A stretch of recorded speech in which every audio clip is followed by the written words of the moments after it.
What's up guys, Shane here with Rice Creek Bushcraft. We're going to be doing the third video in our series on the Survive knives. Today we're going to be looking at the Survive knives 5.1 in cpm-3V. Stick around, we're going to get started here in just a second.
Yeah.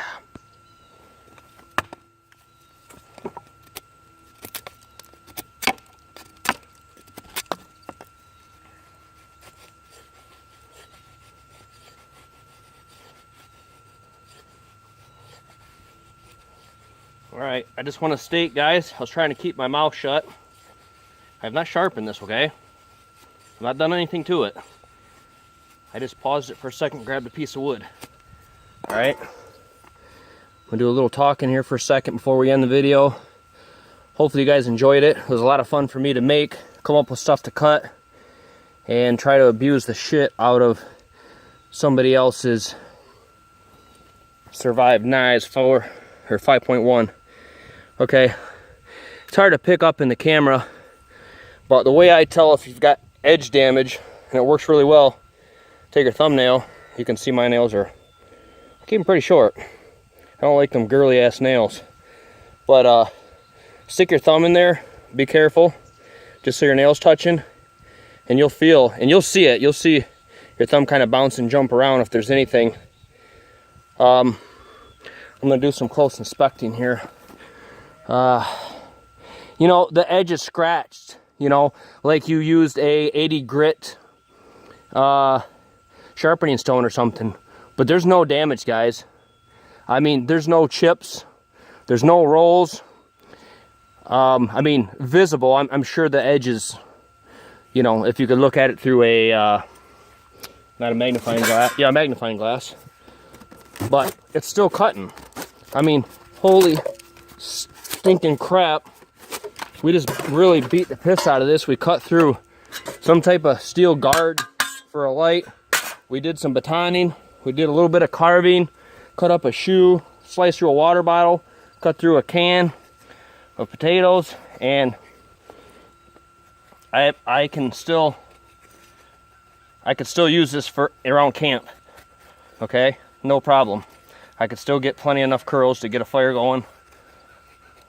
Chop through a 2x4. You know, there again, as I said with a 4.7, you know, if this isn't a whole lot longer blade, it's not made for chopping, but I get a knife like this that's got a good feel, and it's, okay, if you put your finger here in the groove, it's forward heavy, okay? So it's really, when you hold it back here, it's got some good swinging power. That's a chopper to me, okay? Maybe not in the sense of chopping down 3-inch diameter, 4-inch diameter stuff, but I mean, just to use to chop, help with shelter building and stuff, it can be used as a chopper. I mean, no doubt. I just blew through a 2x4 pretty easily, and I've never done that before. I've never cut through a 2x4 that I can remember, so it's not like I practice it and I'm good at it. And you can see I didn't have a lot of problem with a knife that's not really considered a chopper, so it's kind of a beast. So overall, this was the least exciting of the 4 knives I received. When I saw it, it was like, it's cool, not for me. So really what I wanted to test is, how's this grip feel? And how does this 3V hold up? So what I'm gonna do is, the other knives I've used, I haven't sharpened at all. I'm gonna take this, and I have a Falcon Even DC4 and a CC3, okay? I'm gonna keep this factory edge, this factory profile here, and I'm just gonna go over it and then see how it acts, see how it cleans up, and we can talk about that after I do the video on the 4.1 new spec in cpm-3V. This will be our next test. I'm hoping to go and do it overnight at one of the shelters I have. I'm gonna do some improvements on it. So I'm gonna take this. This is, of the 4 knives I received, the 2.7. This is the 4.1, the 4.7, and the 5.1. This is definitely the most bushcrafty. I mean, it's still the same type of edge, but it's thin, it's maneuverable, it's got the right blade length, it's got the right handle length. It just feels really good. I feel like I could do some awesome stuff with this carving. It's thin. So yeah, I'm pretty excited to put this one to work. And I'm not gonna, you know, it's gonna be all woodwork with it. I'm not gonna do what I just did on that knife. Will, I'm sorry. It was a beautiful knife before I started. I'll clean it up the best I can. But yeah, this one will be next. So at any rate, I guess that's all I really had to show on that video. I hope you enjoyed it. Hope it was fun, exciting. I will, like I said, sharpen this up, and in the 5th video we'll talk about how it's sharpened. Okay, I've talked about Bark River's 3V before. Wasn't my favorite steel. It was super hard to get sharp. I'm gonna see how this heat treat is on the Survive. See if it takes the edge right back, if it takes a long time, a little bit of time, whatever the case may be. If I can get it back, you saw when I started, I could cut paper. I can guarantee it's not gonna cut paper now, but I don't care what kind of steel you have. I don't care if you have kryptonite steel. After you cut through steel and aluminum and tin that we did, it's really not gonna cut paper again very good. I mean, it's just gonna do damage to the edge, even if you can't see it. But if I would have just used this for strictly woodworking, I promise you, it would be shaving paper. I mean, I just know it would be. So, all right, guys, thanks for watching. Hope you enjoyed it. Leave some comments. Have a great day. We'll see you on the next one.